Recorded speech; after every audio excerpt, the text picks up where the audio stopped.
What's going on, everybody? This is Raw Dog Sports. I am Mike. That is Evo.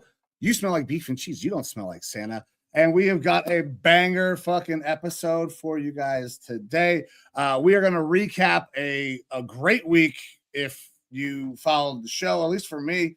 Man, but there was a lot of good football. There was a lot of shit football, though.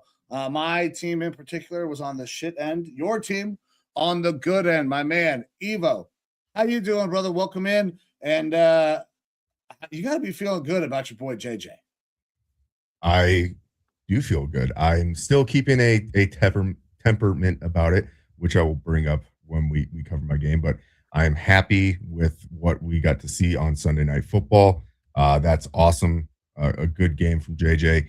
But I'm happy to be here. And I'm happy that you had such a banger week. A really good week on the picks. Mine, not as good. Still positive, not as good, though. Dropped me a 0.2 percentage points, which is terrible. But it was a fun week of football, a rough week of football for a lot of fan bases. More eliminations happened, and more eliminations are still to come. Some absolutely will probably happen this week. Looking at you, Cowboys, you almost got it on Sunday night. I thought they did get eliminated. I mean, maybe there's a sliver of a chance. A 1%. Yeah, they have to. They have to win out. Philly has to lose out, but Philly still has 2 games versus the Commanders. So, yeah, they'd have to really, really bolo that. I don't think that's very likely. So, Cowboy season is over. We actually kind of thought the Cowboy season was over quite a while ago, but. You know, that they kind of staged a valiant effort there at the end, obviously rallying around the loss of their teammate. Marshawn Newland. I mean, yeah, like it's, you know, it was a cool story, but it's over. That team is basically done. Incredible offense, but that defense just did not figure it out until much later in the season. So that's why they're going home. Yeah. But obviously, I'll have comments and thoughts on that game when we get to it, as well as, going over every game as we do every week. For everyone who's tuning in, thank you for watching. We appreciate you. For everyone who's possibly tuning in on YouTube on the vertical stream, might look a little bit different than in previous weeks. We got a little bit of a different look over there because of some internet sleuthing that was able to figure out how to get our images looking better. If you're looking at us on vertical, if you're here watching us, we really appreciate you. Please take a moment, like and subscribe to the channel. Share us if you can on all the platforms: X, Facebook, Twitter, depending on what you want to call it, and YouTube and TikTok. We want to get big on the TikTok with the kiddos. Yeah, man, and especially now that we got the vertical kind of squared away, it was driving me crazy. It was ever since StreamYard added that ability. I was like, okay, that's really cool. We've been trying to get up on the TikTok because, I mean, kids do love it. Everybody loves fucking. Dude, I watch it. Doom scroll, man. And if you guys want to doom scroll with us, go check us out over on our TikTok. But my man, with that being said, should we start diving in? We got a late jump. We were efforting the vertical view, trying to make sure that we had everything right. Everything was going to look good for all the people who tuned in.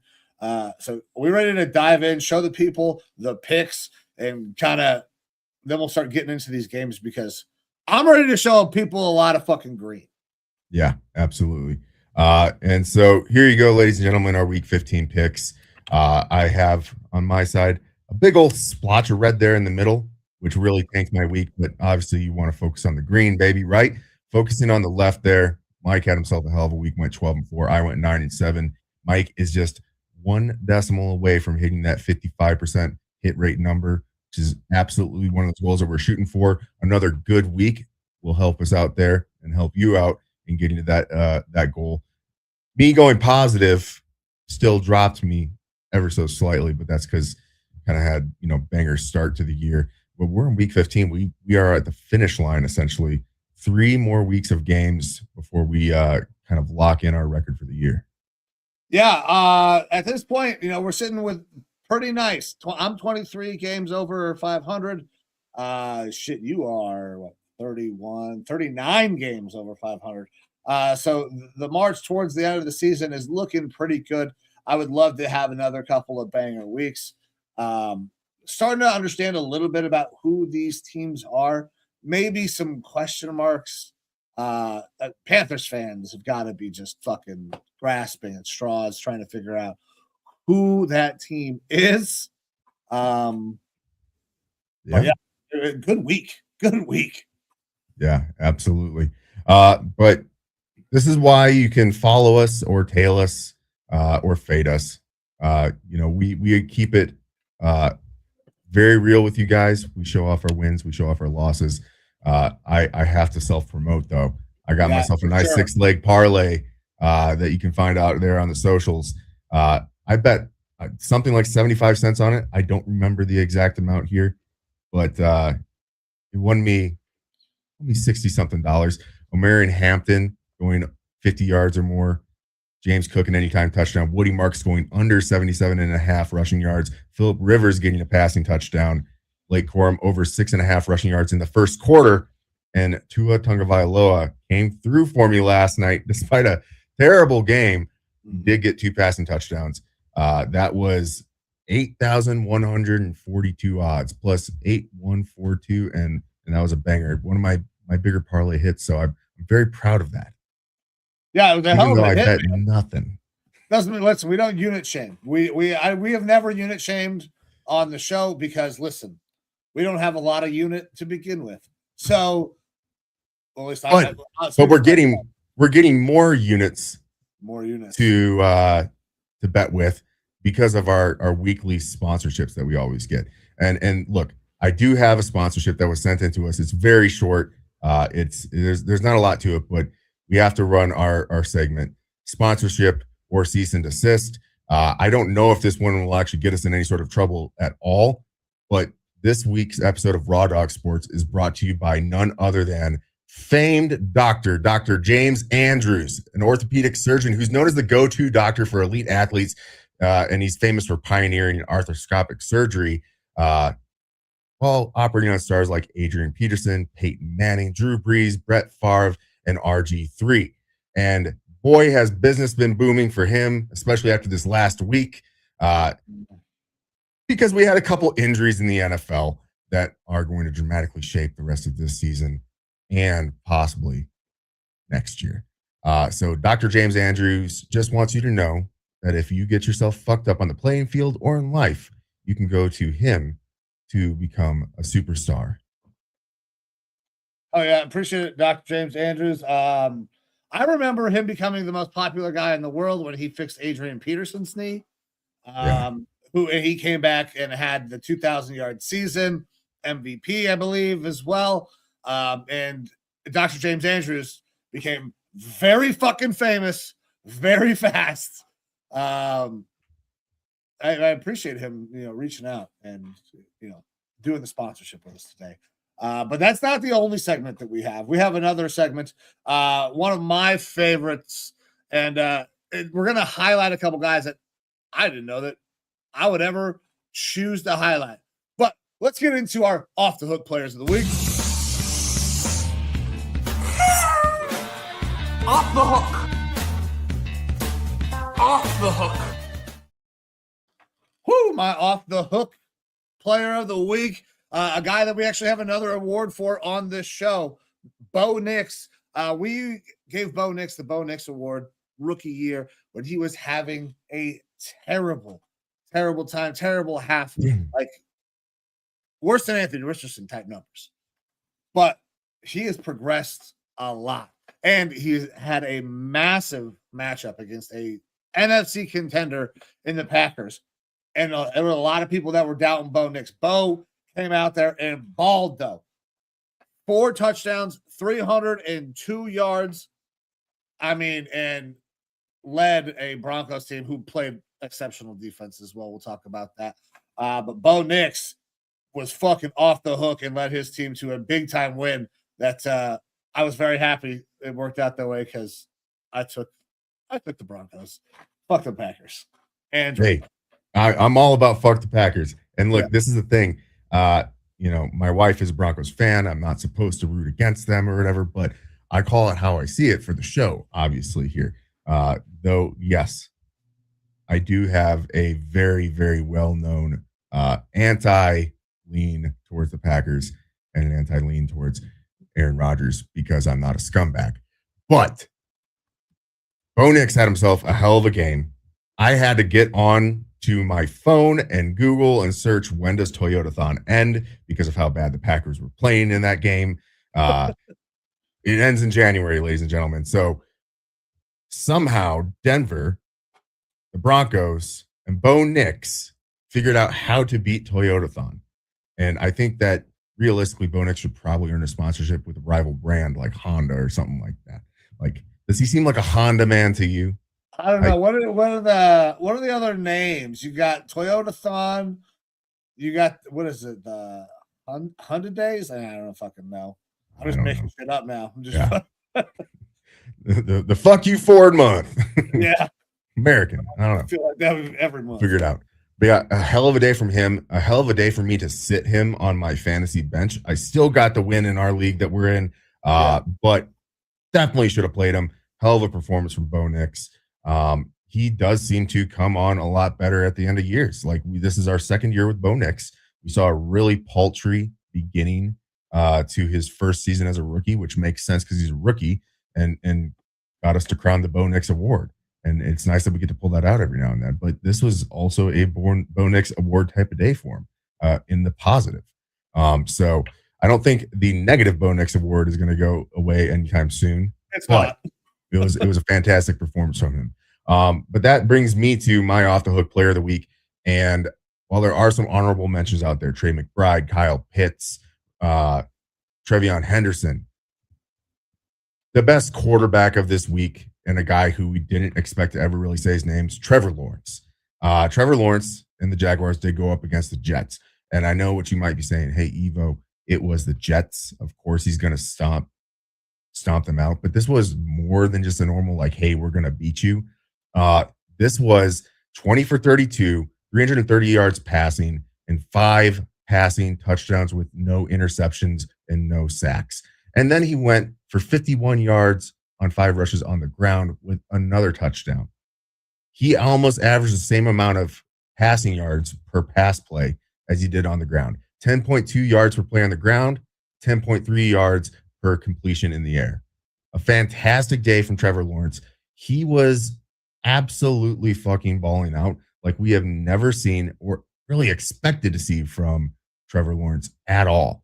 I know a lot of people like to, bring up again that it was the Jets.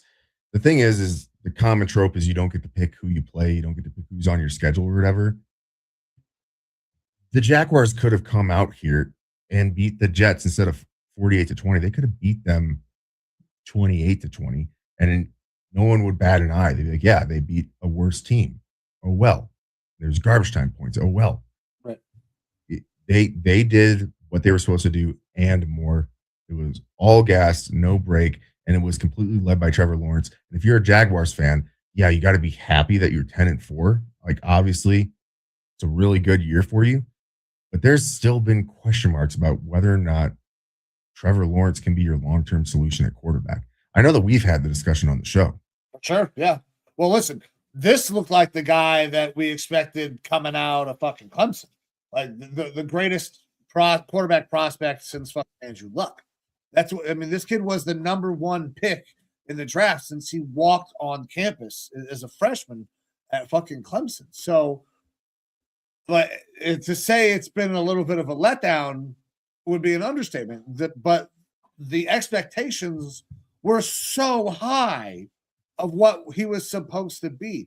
This is that guy. And if he can continue to hit this kind of mark, then we're not having a conversation about is Trevor Lawrence a bust. But I mean, you're not going to get 330 yards and 5 touchdowns every week.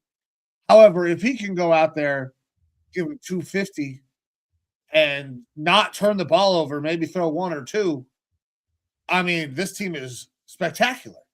The problem with the team has been they have been so wildly inconsistent on both sides of the ball. You weren't sure what you were getting. Now the Jags have been obviously much better this year. They're 10-4.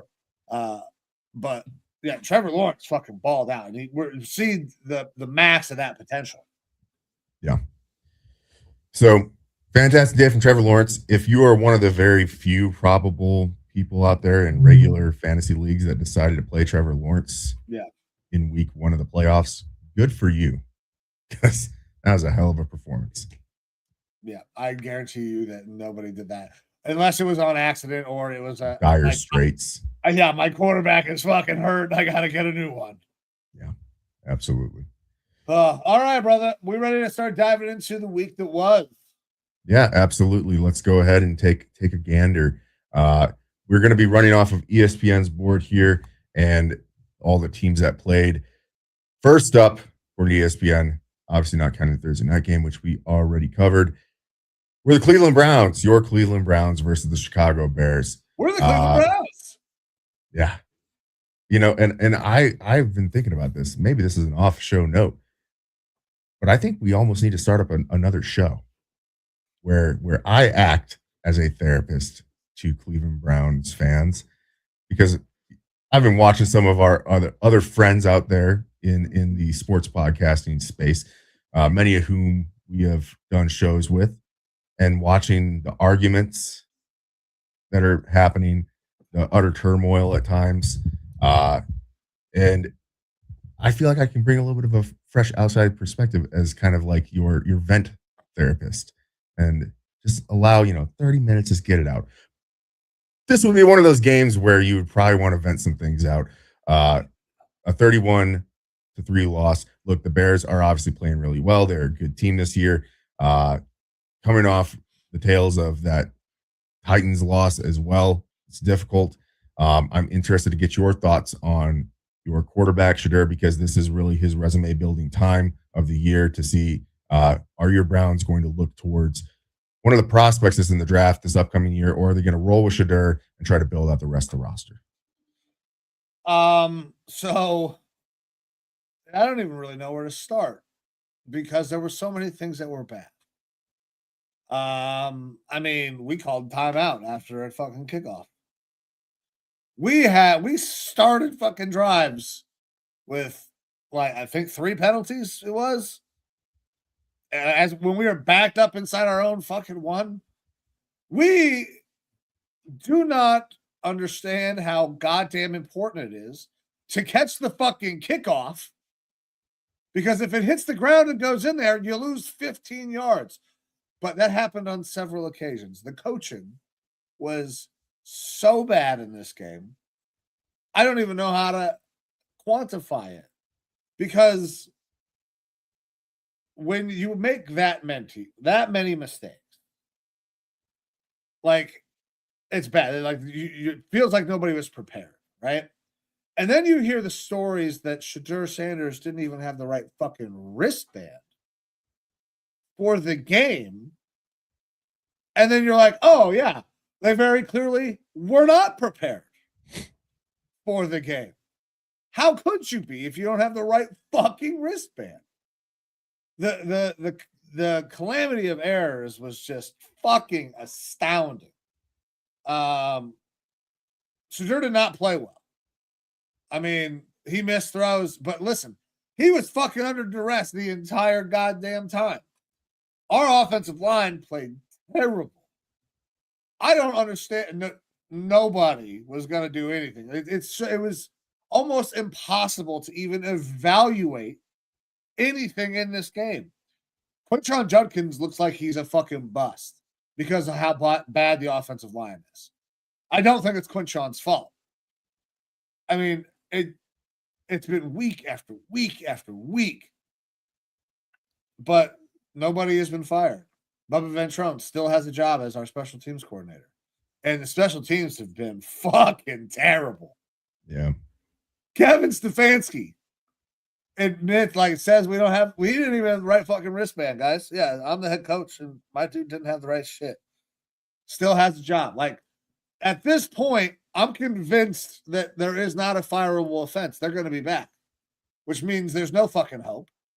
I don't know what the hell we're going to do. We'll probably draft a quarterback because they think that that's going to solve the problem. When in reality, this team is ass. Our offensive line is terrible.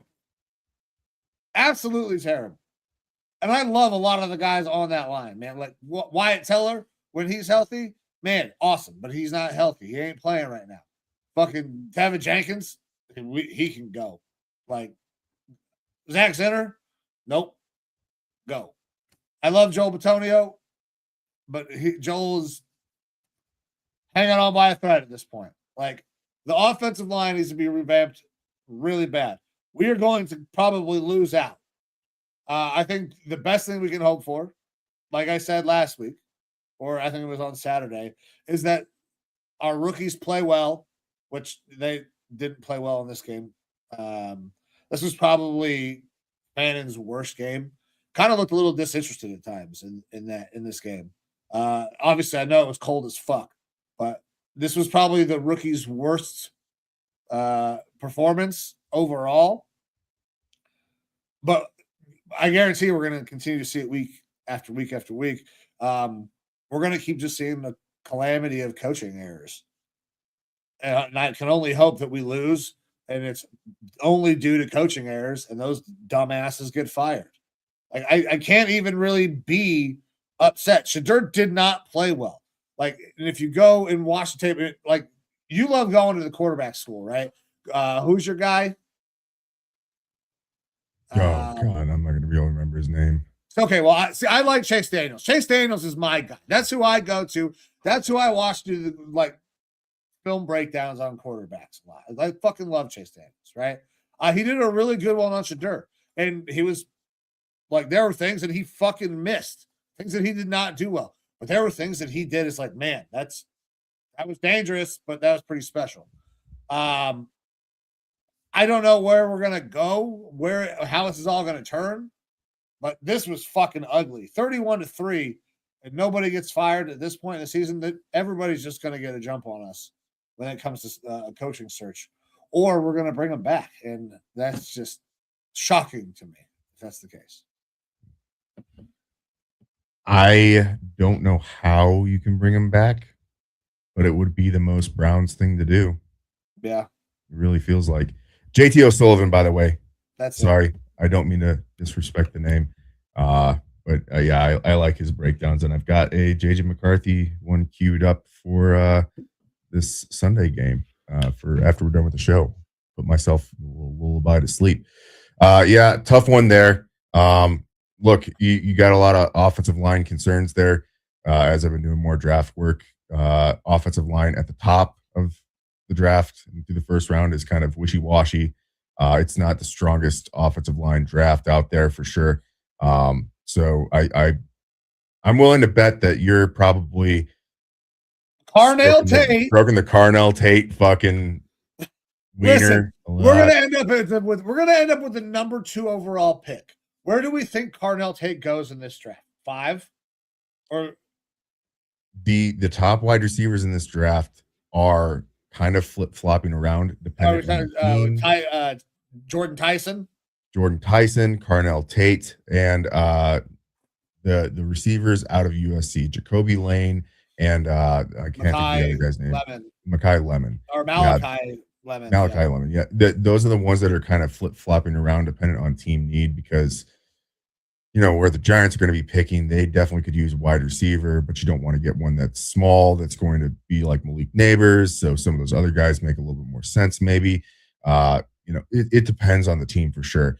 If you guys do end up with the number 2 pick, trade down the 4 or 5, draft Carnell Tate, And You then have fucking to. draft offensive linemen for the rest of the goddamn draft. Yeah, 1 and 2 probably are going to be quarterback, assuming that Fernando Mendoza and Dante Moore make it out, which means the two teams that are in the 1 and 2 slot, if you aren't going after a quarterback, which I know that you don't want to go after a quarterback at this point in time. What the fuck is that going to do? Look at this team. Are they going to sign a bunch of guys in free agency with the no goddamn money and $80+ million owed to Deshaun Watson next year? No, they're not going to be able to fucking sign guys. So we have to draft linemen. Look, we should not. I don't. Goddamn quarterback. I don't know that Shedeur Sanders is the guy, but I am in agreement with you that I think that you ride into next year with him and you give him a full year to see what you got. But worst case, you go into 2027 in a bad spot again. You have to take a quarterback, but it's a quarterback rich draft. Hopefully you have a new head coach there and you will have a much more solidified team for that quarterback to be built up around. That's where my mind would be going. But we have 2 baller tight ends. We have a pretty good back. Now, we've seen him do some great things, but the line's been screwing him. Like, if we get a big-time wide receiver, big body wide receiver, like a Carnell Tate, to go with the tight ends and the speed that Jerry Jeudy brings, we could have a pretty decent fucking offense if we could block. We are missing a couple of pieces in terms of offense. Well, I take that back. We're missing about 6 pieces. 5 offensive linemen and 1 big-ass receiver. So, like, we're going to end up with the 2nd overall pick. We might even end up with the 1st overall pick if the fucking Raiders get crazy and win a goddamn game. Because at this point, we don't look like we're winning shit the rest of the way. We're so wildly unprepared week in, week out. It's very possible. It's very possible. And again, I think that a little Cleveland Browns therapy session show could be a bit of a banger. Yeah, it could be. All right, man. Well, we'll move off of this one. Congrats to the Bears. Definitely kind of keeping themselves up there in the running for that first place in the NFC North. Next up,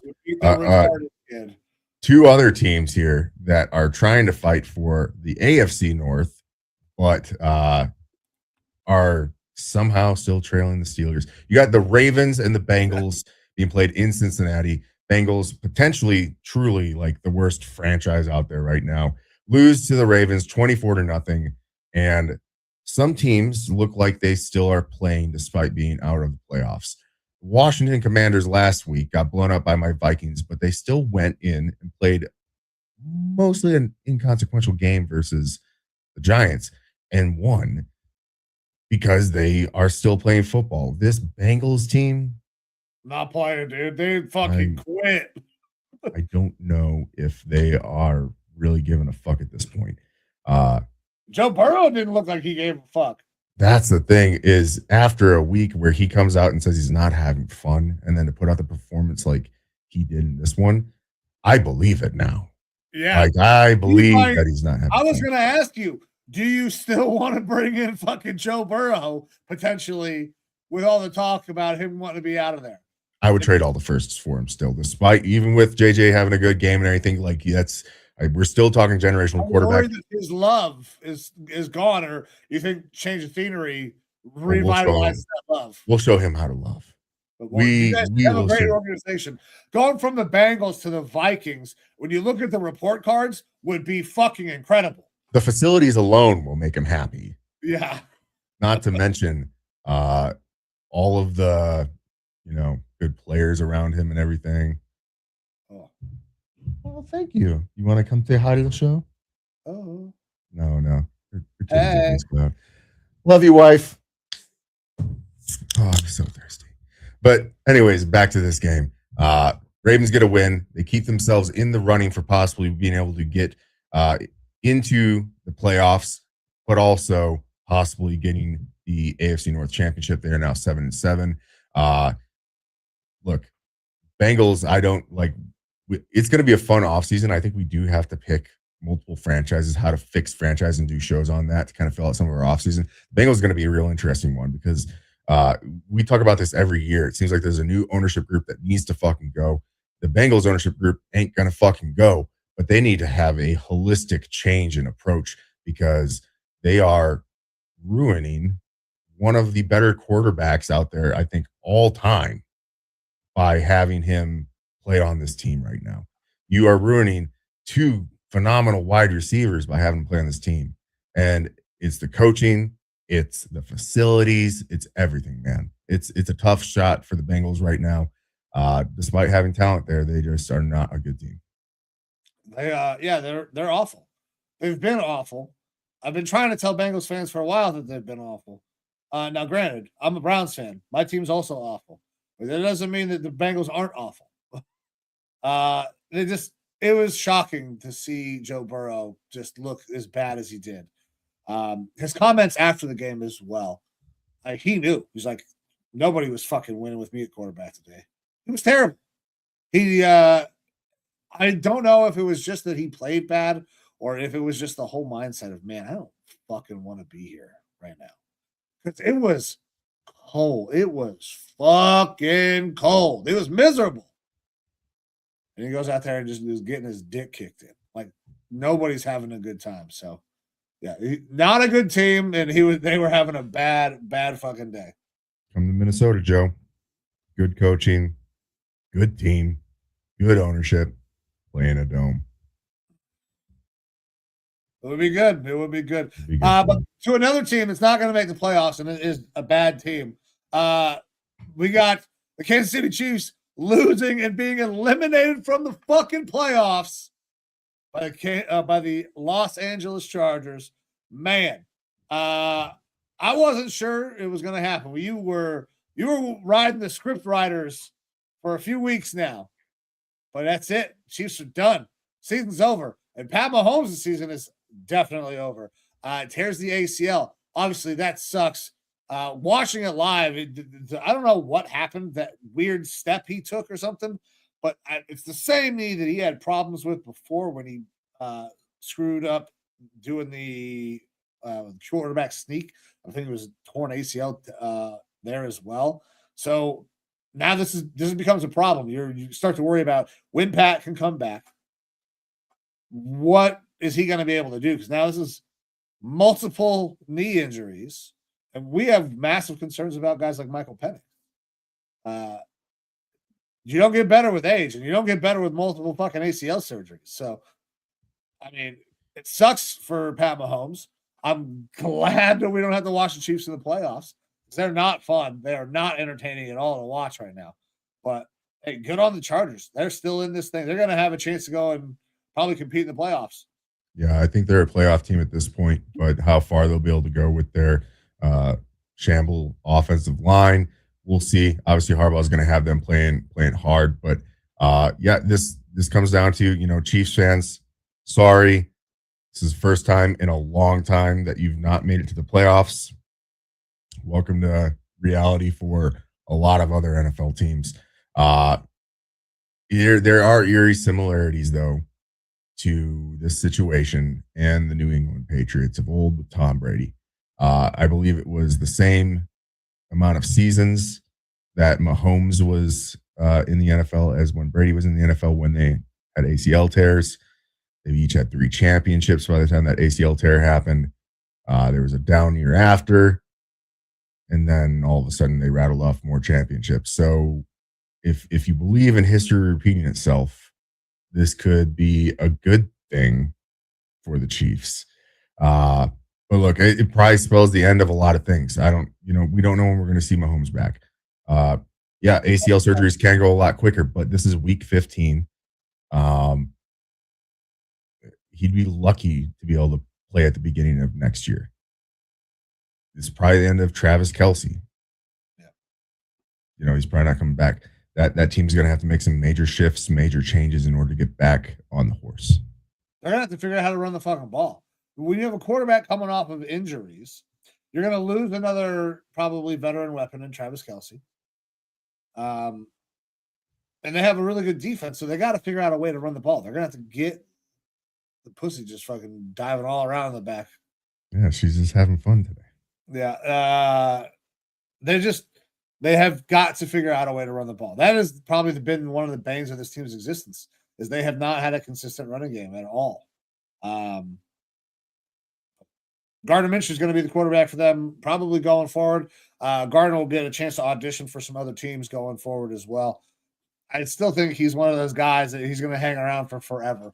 Very Fitzmagic-esque. Yeah. But for the Chiefs as well, I don't expect it to be a easy slog for them the rest of the season. Like, obviously, you're not going to the playoffs, so what do you have to play for other than to kind of drop your draft position? I don't lobby for tanking too much, but you got the Titans, which I have to now start to question. Will the Chiefs be able to beat the Titans in Tennessee? With as bad as the Titans are, but the Chiefs already looked bad this year, and now you're down your best player. It'll be an interesting one. Then they have the Denver Broncos. That's probably an L, and a Week 18 game versus the Raiders. The Chiefs could get 2 wins here, but I don't know. That could be the Raiders win. That could be the one that gets the Browns the number 1 overall pick. Oof. Yeah, I don't know. Tough year for the Chiefs. Sorry we don't feel too bad for you here, because you get to enjoy what the rest of the NFL gets a lot of times. No, we beat the Raiders, so we're not going to get the number 1 overall pick. I Raiders forgot could about that. put a bunch of games together. They can win 2 games, I guess. Maybe. Wouldn't that be fun? Fuck, all right. I don't think so, though. What was fun is our next game, Bills versus the Patriots in New England. This one looked like the Patriots had the Bills in their hand. They were running away with it. And then the Bills in the second half especially just absolutely came back. 14 points in the third quarter, 14 points in the fourth quarter. Drake May started to, I don't want to say crumble, but obviously did not look very good in the second half. Ended up throwing a pick, only 155 yards for Drake May. And Josh Allen really put the team on his back. 3 touchdowns in this game. Another really good showing from James Cook, 2 rushing touchdowns on the ground, and 107 yards. We've talked about that. That's the script for the Bills getting wins, is having their run game be effective. And it absolutely wasn't this game. Big matchup for playoff implications. We talked about that as well. New England is still 11-3, and the Bills are 10-4. However, that is going to divide that gap quite a bit. Now they've split on the season, and it could be looking like it's going to come down to the end of the year to see who actually wins this division. Yeah, this was a banger game. It did not start out that way. Everybody was talking about, passing of the torch. Josh Allen, dude, he's so good. He's so fucking good. If there's a guy that I need to make a play, I don't think there's another person in the NFL I would trust more than Josh Allen to get it done. Pat Mahomes was that guy a couple of years ago, right? Like making impossible fucking throws. Josh is doing all of those things right now. It's not always just impossible throws, running, and he is so damn smart. Checking into the things that he checked into, like the run to Cook or the swing to Cook, because not only did James Cook score on the ground twice, he also fucking scored in the air. So he had a huge game. The Patriots are a very good team, but they are still a young team. This is one of those moments that they're going to have to learn from. It kind of did crumble a little bit when the moment was there, because they were up, 17 points at one point? I think was their biggest lead. 24, at least 24, maybe 24 or 17. Yeah. So 17 points, and they don't hold on to that. That's tough. That's fucking tough. But hey, this was a fun game to go back and rewatch. Yeah, absolutely. All right, next up, what should have been a toilet bowl game and actually got a little bit interesting by the end. Commanders and Giants. Commanders walk out with the win, 29-21. We saw Ja'Cory Krosky-Merritt, probably his best game of the year. 96 rushing yards on 18 carries and a touchdown. And one where I needed Wan'Dale Robinson to show up, and he didn't show up until right at the end of the game where he got a touchdown, which was nice for fantasy. But beyond that, this is, just a tough one for both these fan bases. Years that have just completely gone down the drain. Congrats to the Commanders and getting the win. That's about all I got to say about this one. Yeah, there's not a lot to talk about. I think the main storyline coming out of this thing is the Jackson Dart and him sliding, getting concussion. Like, he has been evaluated in concussions in fucking half the games he's played. That's terrible. Now, I also have read a couple of articles where people are like, is that because they're over policing Jackson Dart compared to other people? Because the rumors out there, it's out there that Jackson has had hits to the head, that he is potentially a concussion case. So are they over policing him where they are pulling him into the blue tent to evaluate him on a play where any other quarterback would not be evaluated? It's going to be interesting going forward. He's going to have to find a way to take care of himself. He just will not last. I mean, concussions they'll ruin your life. So I think that's probably one of the main storylines coming out of this thing is Jackson Dart and him, still needing to protect himself. Yep, for sure. All right, next up, Raiders and Eagles. I picked the Raiders plus the points here. I thought that big point spread might work here, but no. Raiders suck balls. Yeah, they're awful. That's about it. Eagles, much better team. Obviously, we've had our thoughts about them this year. They aren't producing at their normal level. They don't blow anyone out, but it's kind of tough when you are playing in this Raiders team to not blow them out. So Eagles get the win here, 31-0. AJ Brown, good guy AJ Brown, giving hot cocoa to fans on the sidelines. Yeah. That's my comment for this game. Yeah, there's not much to say. Kenny Pickett wasn't any better. Shocking. The Raiders are bad. Let's move on to the next one because there ain't much analysis when it's 31-0. I already spent enough time on 31-3, so we don't need to spend too much more on a fucking blowout. But we're going to move on to another one. We already kind of talked about this one. Jets get an ass whooping at the hands of the Jags, 48-20. Brady Cook gets a touchdown pass, but also 3 picks. There was never a shot in this game for the Jets. I mean, you're on to a rookie quarterback who is making his first start, undrafted guy. You've got people banged up all over the place. And your most explosive weapon doesn't really do much in Breece Hall. Adonai Mitchell's going to be a really nice piece for them once they figure out how to protect the quarterback and throw the ball a little bit. Because that wide receiver core could be pretty good with Adonai Mitchell and Garrett Wilson. Breece Hall's a good back. They have pieces, but they don't have a quarterback, and they also need help along the offensive line. So they're just a bad team. All right. Next up, Arizona Cardinals versus the Houston Texans. Texans put up a huge number in this one, 40-20, beating the Cardinals. Cardinals officially have put Bam Knight on IR, which means it's the Michael Carter show there. Doesn't mean the running game is going to be good. Maybe worse, but it can't get much worse because they are pretty bad at running the ball right now. Jacoby Brissett still slinging the ball around, another 249 yards on 40 pass attempts, 3 touchdowns, 1 interception. But Houston doing a real good job getting that offense rolling. Good day from CJ Stroud, and an interesting name that I've never heard, that you probably have never heard, Jawar Jordan. Yeah. 15 carries, 101 yards. Really good day for him, so much so that he has been elevated to the active roster from the practice squad, because he was a practice squad call-up from this game, but he's actually on the active roster now. So yeah. An interesting guy to watch because, yes, he did have a 50-yard run, which boosts these stats a little bit, but he still was the most prolific runner without that one run on this Texans squad. So maybe he's another one of those no-name guys that comes out of nowhere at running back and ends up kind of taking a job. It happens all the time. It happened here with the Houston Texans, I believe, with Arian Foster. I think he was an undrafted guy. Undrafted out of Tennessee. Yeah. So interesting to watch these sorts of names. It's good to go into next year knowing these sorts of guys. But a really good game from Houston. Houston 9-5 right now. Also looking like they could for sure be a playoff team. Playing very good football right now. Nico Collins, Dawg. And their young wide receivers have really stepped up, man.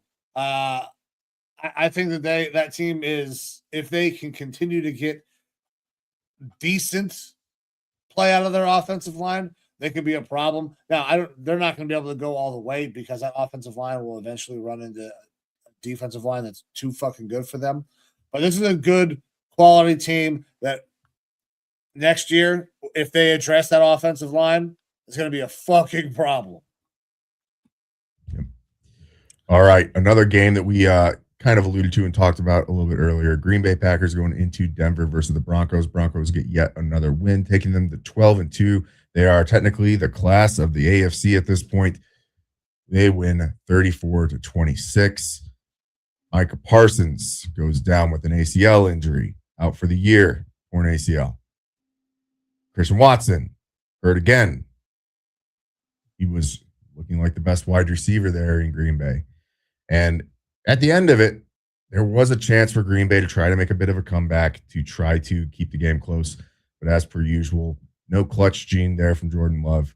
Toyotathon is still going on, but he's an inconsistent guy. There was rapid talks last week about him being an MVP candidate, and I think we probably need to start to put that to bed at this point in time. Green Bay fans, I understand, are going to make excuses. Well, his receivers are hurt. These guys are hurt. X, Y, Z. He still had himself an okay game, except for you would have to overlook the couple interceptions that he had and his inability to make it happen when it counted the most, which was there at the end of the game. Yeah, tough one for Green Bay. They already were, in a tough spot in the NFC North, where they were going to have to compete and battle. They were going to have to battle for the rest of the year to try to get the first spot in the NFC North. Going to have to battle to try to posture for where they're at in the playoffs if they make the playoffs, because with these injuries now, specifically that Micah Parsons one, it's going to completely change that defense. That Jeff Hafley defense that's been so good all year. I mean, Micah Parsons hasn't been getting a ton of sacks, but he has been getting insane amounts of pressure, and it's allowing everyone else on that defense to succeed. Taking him off the field completely changes that defense. It takes a lot of the teeth out of them, and it makes them a very gettable team at this point. So now they're going to have to fight and struggle even harder just to make it to the playoffs this year. Yeah, listen, I still think they'll end up making the playoffs, but this team is not that good. The offense has pieces, yeah, but like Christian Watt, like their wide receivers and Jordan Love, honestly, like they are so dependent on winning the go ball. Jordan Love is not uber accurate. He's not going to pick guys like teams apart. But he has people that he wins go balls. But that's not what happened in this game. The Broncos fucking won the go balls, won the jump balls. Like that pick by what the hell is his name? I just forgot it. Surtain was fucking incredible. Like those are the balls that when the Packers are winning games that they come down with. But that's like the Yankees hitting fucking home runs all the time. You can score like that for sure, but you can't do that consistently. And I think that's one of the huge problems with this Packers team is Jordan Love is not consistent. He's got a big arm. He's got a ton of arm talent, but he's not wildly accurate. And he's going to depend on guys to go down and win. Like he's another guy that would probably love to have a Carnell Tate, big body receiver that can go down there and win jump balls. That's what they need, man. But good on the Broncos. 12-2 did not have that on the fucking bingo card. I thought they'd be good. I didn't think they'd be 12-2 though. That's insane. All right, next up, another NFC North team, Detroit Lions, going up against my favorite to win the NFC and make it to the Super Bowl, the LA Rams. And the Rams get the win here, 41-34. This game looks a lot closer. Lions made a little bit of a push there at the end, but the Rams kind of were in control from the get-go in this game, it felt like. And they are just an extremely complete team. They are playing at a different level, I think, than anyone else right now. Offensively, the run game works fantastic. regardless of the running back there, Kyron Williams or Blake Corum. Passing game. Devontae goes down in this game with a hamstring injury. Sounds like he's going to be week to week. And they could almost afford to sit him for a couple weeks here and let him get healthy for the playoffs. Yep. But Puka Nacua is just absolutely lighting it up. Everything's going right for them on that offense. And then defensively, they are a fucking lockdown team. They are awesome. They were able to hold the Detroit offense, who was in desperation mode, to only 34 points. So great job from the Rams. Lions, again, I believe third place in the NFC North. They are another one of those teams that's going to be fighting, clawing, scraping to try to get into the playoffs. Yeah, you don't make it. It's going to be tough. It's going to be tough. You have my Vikings on Christmas Day, Lions. It's going to be tough. Yeah, it is going to be tough. It's I don't think they're going to make it, man. And listen, Goff played a good game, but the difference was the defense for the Rams. They were able to shut down the best running back duo in the league in Gibbs and Montgomery. So the Rams would like to talk to you about that best running back duo in the league. Well, I mean, Williams and Corum are a nice duo, but they are not. Right now, they're performing better, maybe. I mean, this is recency bias. But listen, that defense played fucking great. And you know what? It sucks that Devontae went out, but he was in for just long enough for Blitz to hit his goddamn bet because we needed 70 yards out of Devontae.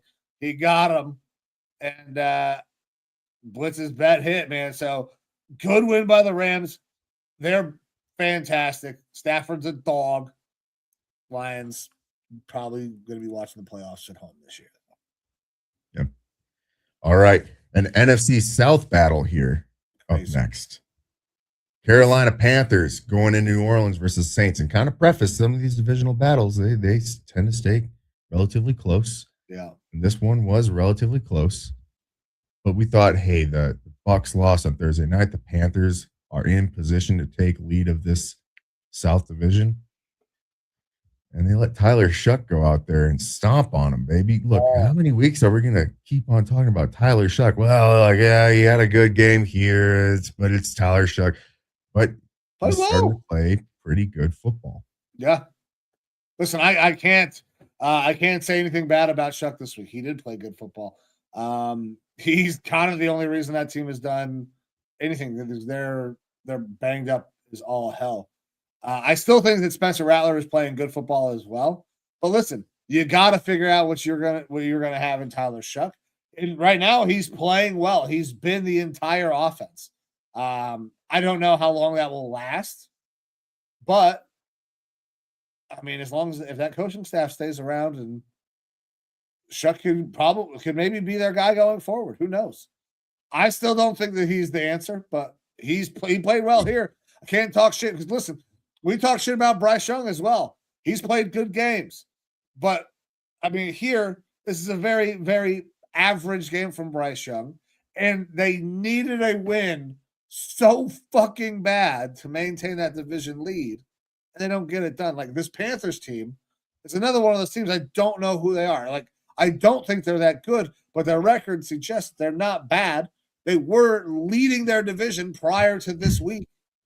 The Buccaneers were fucking backdoor, and they're gonna backdoor their way into this fucking playoffs because the Panthers will give it away. Saints should not have won this game, in my opinion, but I'll take the dub for the pick because, I mean, giving us the points made a lot of sense. Yeah. At the odds that we had them at. You had plus 100 odds, too. Like, yeah. Yeah, look, it has been a weird year. We always talk about we want parity in the league, but it's been a weird year of just inconsistency throughout the league. You can say that kind of about the entire AFC right now. Outside of the Broncos, who have been winning a whole bunch of games, you don't really know who's good and who's bad week to week. Like you have a lot of high medium teams, but no one who's like really good. And the NFC, you've got a couple standouts, but even then, you're seeing the Rams, who again I think are going to win the NFC Championship. They lost one to the The Titans? Panthers? Was it Panthers. Yeah. No one saw that coming. And then the Panthers can't put one down against the Saints. It's wild inconsistency where teams are playing really good games versus good teams and bad games versus bad teams. It's tough to get a read on this shit. Yeah, it is tough to get a read. I can tell you one place where I missed a read last week. We had somebody who was commenting, asking us about who they would play, start, sit, in their fantasy team. And I said I would start Pat Mahomes over Brock Purdy because I didn't think Brock Purdy would have to do much. Well, he didn't have to do much, but he did. Moving on to the next game, the Titans take the loss 24-37 to the 49ers. Brock Purdy balled, man, 3 touchdowns, 295 yards, added 44 yards on the ground. This 49ers team, I think, is kind of boring, but they are an efficient team that wins games. Cam Ward, good moments. Tony Pollard, good moments. This Titans team is just, they're still a lot of talent away from being able to compete. What did you get in this one? Yeah, look, 49ers, obviously really good team. They got out to a big lead, and then they were able to just kind of let off and allow the Titans to get more garbage time points, 14 points for the Titans in that fourth quarter, which makes the score look a lot closer. But yeah, Purdy had himself a hell of a day. Nice cocky move, running with the ball, putting it in the defender's face, and then running out of bounds. Kind of like that a little bit. But this was expected. We expected the 49ers to, definitely outplay this Titans team. And that's basically what we saw. You brought it up, we saw little bits and pieces here from the Titans that were good. Obviously a good day for Tony Pollard. But you're not seeing, again, any sort of consistency from this team. They have so many holes that need to be filled this offseason that I'm not even sure the Bang Bus could get the job done for them. It's going to be a multi-year process. Bonnie Blue is fucking getting kicked out of all sorts of countries and shit, apparently. She got arrested somewhere, I think. I don't even know who Bonnie Blue is. She would, yeah, me neither. She'd stop fucking taking every goddamn dick that walks through the door. Anyways, you got anything else on the Titans and 49ers? No, sir. Well, let's talk about somebody else who knows how to slay or to sling some fucking dick, and that Phillip Rivers with his 10 kids. And you know what, man? I was so pumped for Phil. I mean, the touchdown pass, he competed his ass off, his 44-year-old ass off, but they come up short to a kicker. The Seahawks get it done on 6 field goals, man. Myers was fantastic. He was on my fantasy team. Didn't win, but, I mean, that's a hell of a He was on mine. I won. Man, it just – I wanted Phil to get a win, but you know what? He's going to have another opportunity. He's going to keep playing. I don't know how long he's going to last for. Because, listen, there were moments in that game I'm like, oh, please, God, don't die. Oh, don't die, Phil. It was, look, he's old.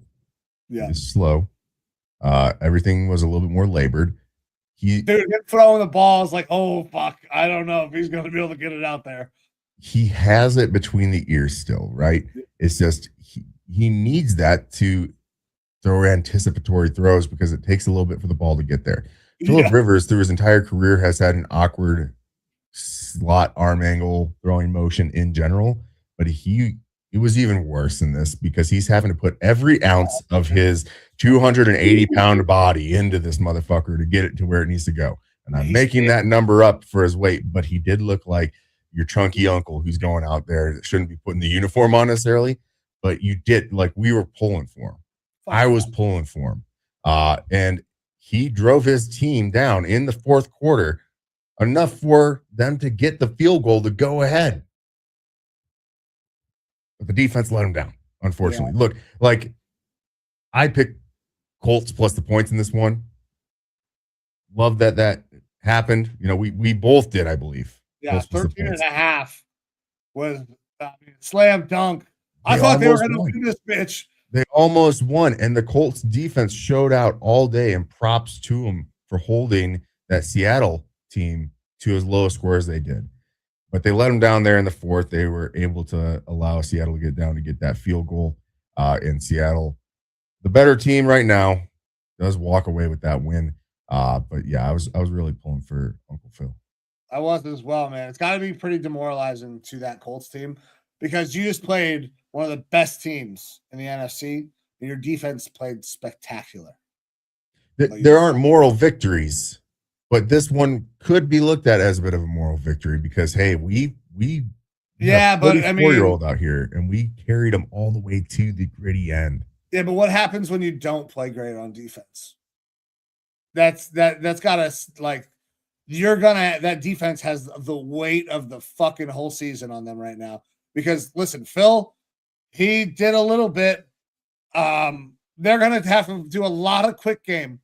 I don't think he can throw the ball more than 15, 20 yards down the field, especially out towards the numbers. I mean, the last throw that he had, he fucking slung it. It was nowhere near the receiver, but it was about 40 yards. Yeah. Look, it's not going to get any easier for this Colts team, unfortunately. No, it's not. So 49ers, Jaguars, and Texans. It's going to be a tough slog for that offense, especially if you decide to throw it. They got to I hope Philip Rivers does not play against the Texans. It's Seattle that you went up against, and they have a very good defense. You guys perform admirably, but it is going to have to be that sort of performance every single week. And you're going up against some decent defenses here, so it's going to be tough. Yeah, it's going to be very, very tough for the Colts. Hey, Seahawks, ugly win, but a win's a fucking win. It doesn't matter if you win by an inch or a mile, baby. Very true. All right, man.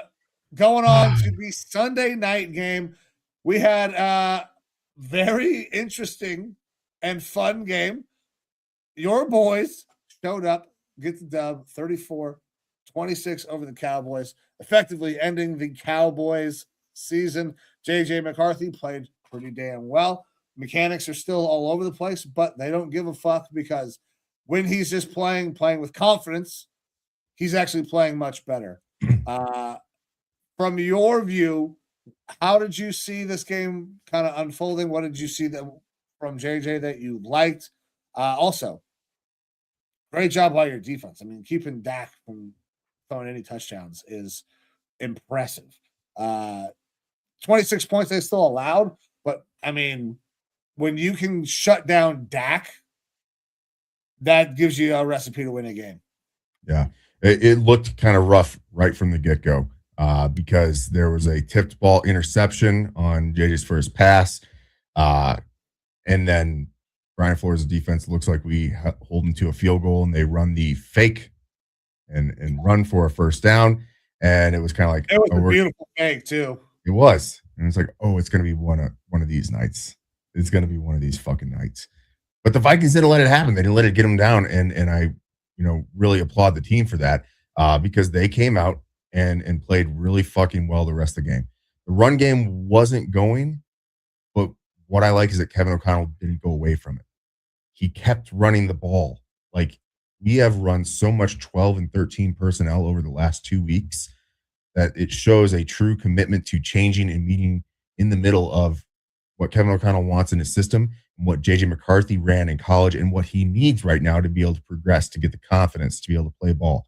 Enough confidence to be able to run him down by the goal line on a bootleg fake and allow him to gritty into the fucking end zone. Nueve, I fucking love it, especially the comments afterwards that apparently he had done it in practice.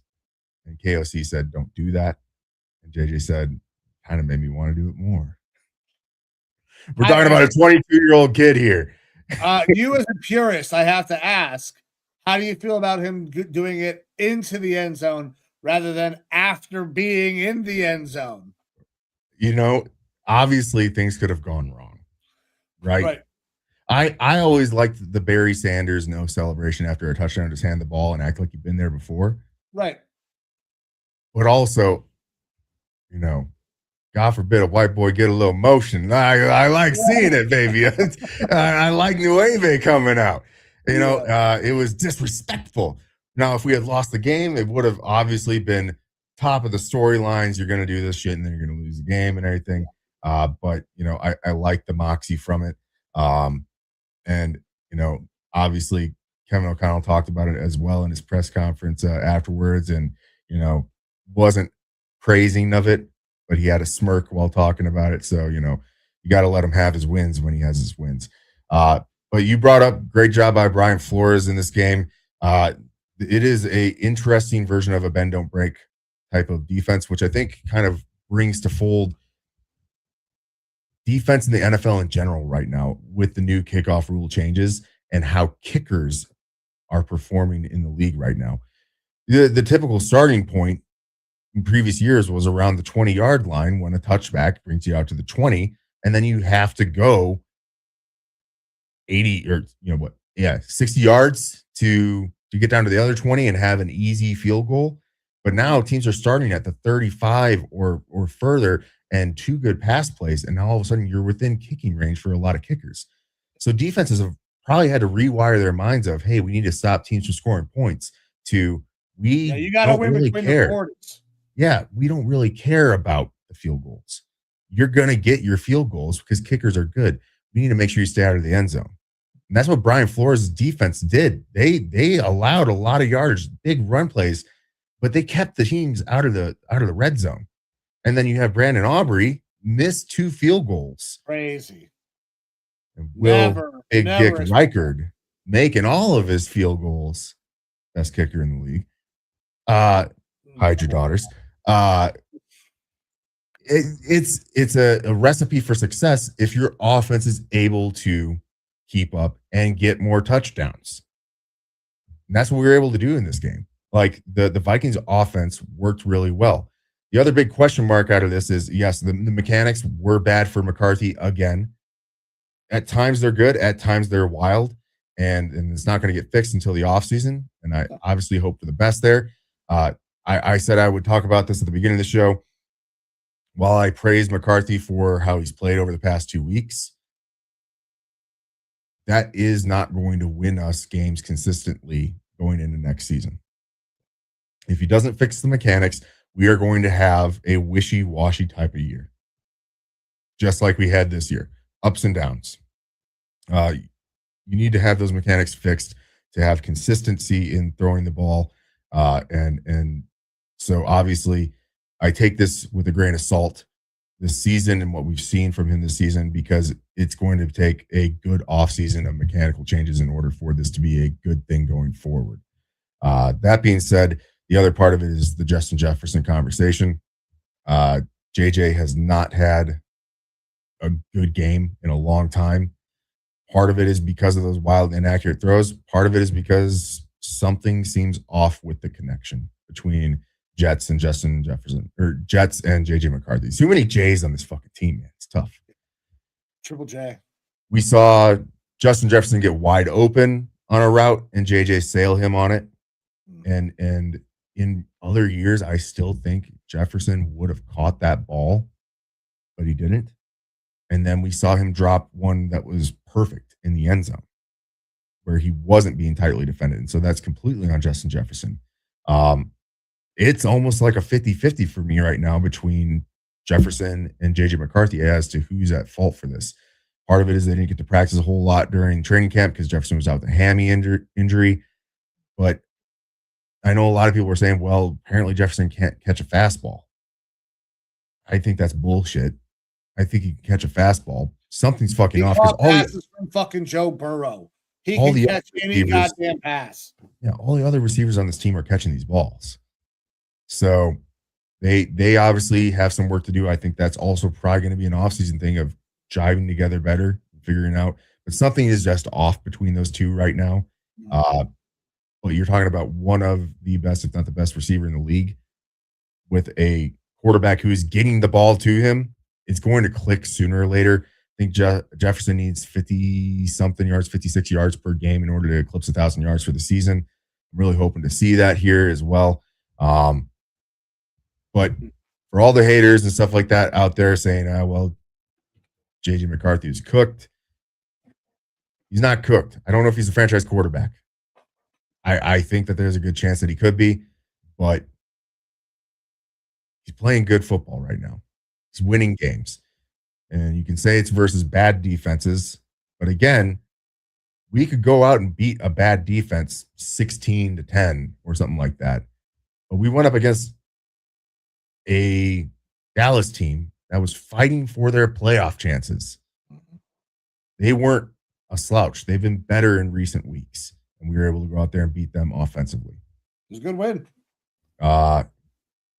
Also, quick update for first 8 games in a player's career. JJ McCarthy is now 4-4,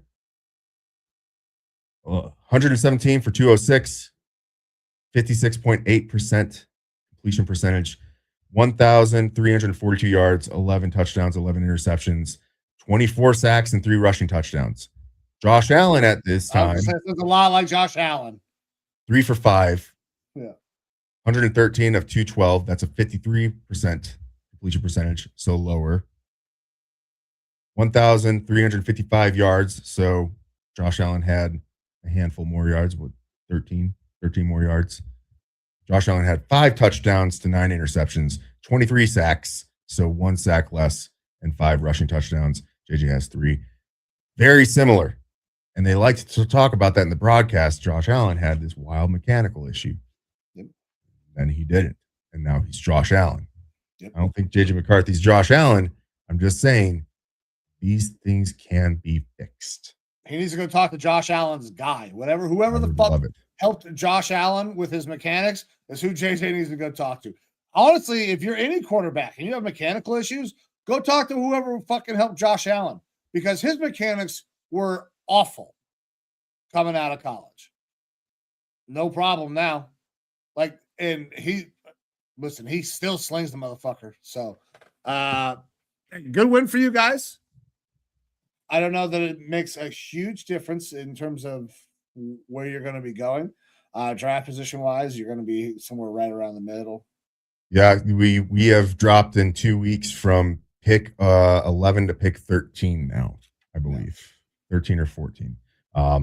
That's another conversation in Minnesota. People are getting pissed. They're like, we're dropping draft slots. Well, Wesley Adofo-Mensah isn't a great drafter. And also, quarterback developing to me, up here, draft position way down here. You don't hear the fucking good teams of the league, your Philadelphia Eagles, your Kansas City Chiefs, the ones who are consistently good. You don't hear them giving a shit. We lost fucking 3 draft slots. Yeah. They don't give a fuck. They give a fuck about winning. And that's big part of that's player development. This is player development right now. That's what we need to see out of McCarthy. Develop, get something good going, move on to next year. Listen, I would love to see us win some games. I just don't expect that to happen. So if we're going to lose, I want to lose because it's our coach's fault, not because it's our players' fault. I don't want to be the team that can't win because they lack talent. Because there's some teams in the NFL right now that they're not winning because they fucking lack talent. The Raiders, the Titans. We have a massively talented defense. I just think we have really, really bad coaching. On a bad coaching, depending on which way you look at it, for both of these teams, Dolphins, Steelers, taking us to our Monday night recap. Steelers get the win 28-15. The coaching is going to be a storyline for both of these teams into the future. Mike Tomlin is probably not going to have a losing record. They're going to have a middling 10-6 or 9-7 record, more than likely, based on who they got going the rest of the way, because they get to play the Browns. Lions, Browns, Ravens. Yeah. So they might win the division, but if they don't make the playoffs, they don't win the division, and they have a winning record, do they bring Mike Tomlin back? Because the noise is getting louder and louder in Pittsburgh about Mike Tomlin, if he is the right guy, because they're always kind of stuck here in this, middling position. Oh, God. Fucking nose is driving me crazy. And then you got the other side of this game with Mike McDaniels looking like he was waiting to be fired at the beginning of the year. And now it looks like he could maybe potentially keep his job, depending on how they finish out the last 3 weeks. But Steelers going to win. Neither one of these teams are very good still. Aaron didn't play bad, I guess. That's probably one of the more consistent games that he's played all year. Yeah, it was a rough showing from that Dolphins defense more than anything, especially in the pass game. But I mean, like the past couple weeks of Dolphins doing good shit was completely kind of lost last night because now the conversation's already been coming up. Mike McDaniel's been getting asked, are you looking at potential swaps at the quarterback position? And he says everything's on the table. They're right back at it where they were before, which leads me to believe what we've kind of thought, that the Dolphins are going to probably look to move on to someone different at head coach, which makes a lot of sense. The team does still have a lot of dysfunction, but obviously there's some talented players there, and they do have the possibility of having a pretty explosive offense, especially when you do switch to a heavy run game, which is what they've done in previous weeks. It wasn't a great run game for them last night, but also this Dolphins team just does not play good in the cold. No. And that Steelers team does not lose at home on Monday night. We're trying to buck the narratives, but did not happen. Did not happen. So Steelers get another win here. Dolphins kind of continue on their middling trend to probably looking at coaching changes, I think, in the offseason. And Alan Lazard was released by the Jets in order to try to sign on with the playoff team. I wonder what team that's going to be. It'll be the Steelers, of course. You think? Of course. Yeah. Assuming that they make the playoffs. Anyways, I just fuck the Steelers. I got nothing else on this game, man. It was a good week. 13-3. I felt very, very good about. I was pumped as the day was going on. But we got some games that we got to get to tonight because we got Thursday, but we got super fucking Saturday or whatever it is games happening this week. So we got 2 Saturday games as well. We are going to do our next show on Saturday, but we're going to cover those Saturday games now. That way we can get the clips cut and everything out ready before those games go live on Saturday. So, my man, we ready to start diving into some picks? Yeah, let's do it. And look, week 16, the script writers couldn't have done a better job. Week 16 is cinema, all right? You've got the Rams and Seahawks on Thursday night that we're about to go over here in a little bit.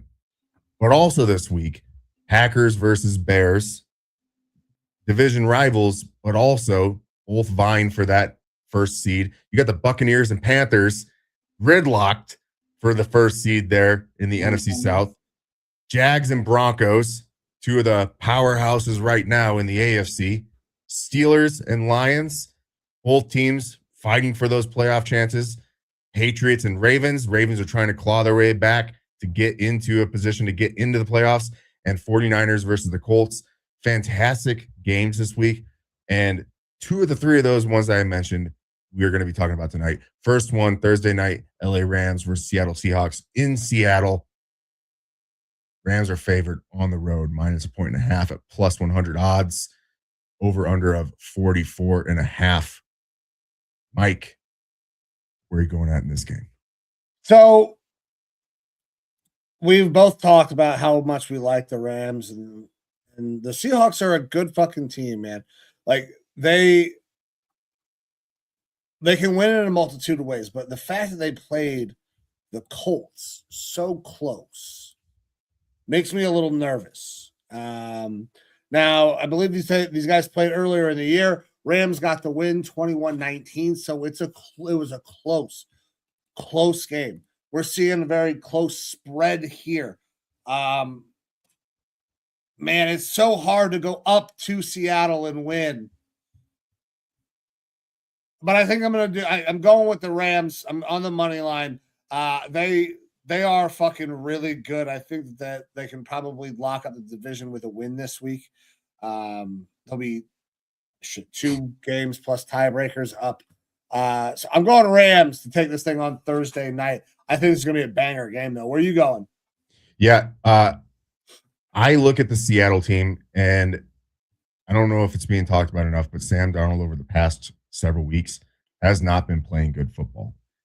He went from being excellent in the beginning of the year, and it was, first, second read, athletic, good balls, to him trying to do a little bit more magic ball with throwing. Things are not working out as well. I think Sam obviously has a talent, but it's gotten away from him a little bit in the second half of this year. Past 2 weeks, JJ McCarthy's done better in most aspects. I only know that because I was a Vikings fan. So Sam Darnold right now is scaring me. That offense for Seattle is scaring me a little bit because they haven't been as explosive, but the Rams have been outstanding outside of that Panthers game. I know that I should be vying for every single win that I can get for my record on the show this year. And you know me, I don't like dropping points a lot, but I'm fucking doing it here. I'm dropping the 1.5. It's plus 100 odds to drop a 1.5, which isn't that much. I don't think this game is going to be as close. Playing in Seattle is difficult, but I just think the Rams are playing that much better football right now that this is actually going to be more 3 points or more difference between these two teams. And I'm going to lean on the Rams in this one. So I'll take the Rams minus the 1.5 at plus 100 odds. Okay. That makes that's good odds there. Honestly, I kind of want to change a little bit, but I already went with money line, so I'm going to stay with it. Your real bet, you could drop the 1.5. Yeah. Now it's going to take us to our next game, our first Saturday game, coming to us 5:00 Eastern. We got the Eagles going down to Washington. Eagles favored minus 6.5, over under 44.5. Commanders scrappy, still fighting. Marcus Mariota still playing to show he can hang around the league, but the Eagles kind of came out and showed that they were a good Eagles team. Which Eagles team do we get this week? This is another division matchup. Is it going to be close? Is it worth taking the points? Where are you going? Look, we aren't going to see consistent good games from the Commanders. I wouldn't even call last game a good game, but they were able to get the win versus the Giants. The line confuses me. 6.5 doesn't feel like enough. The Eagles, I've talked about this. It doesn't seem like they blow anyone out, but they're a touchdown better or more than the Commanders. So because the line is weird to me, I feel like Vegas knows something else. I'm just going with Philly on the money line. Philly needs to win to ensure their seeding position in the playoffs. They're obviously going to get there with the way the division's shaking out, but they need the win. They will get the win.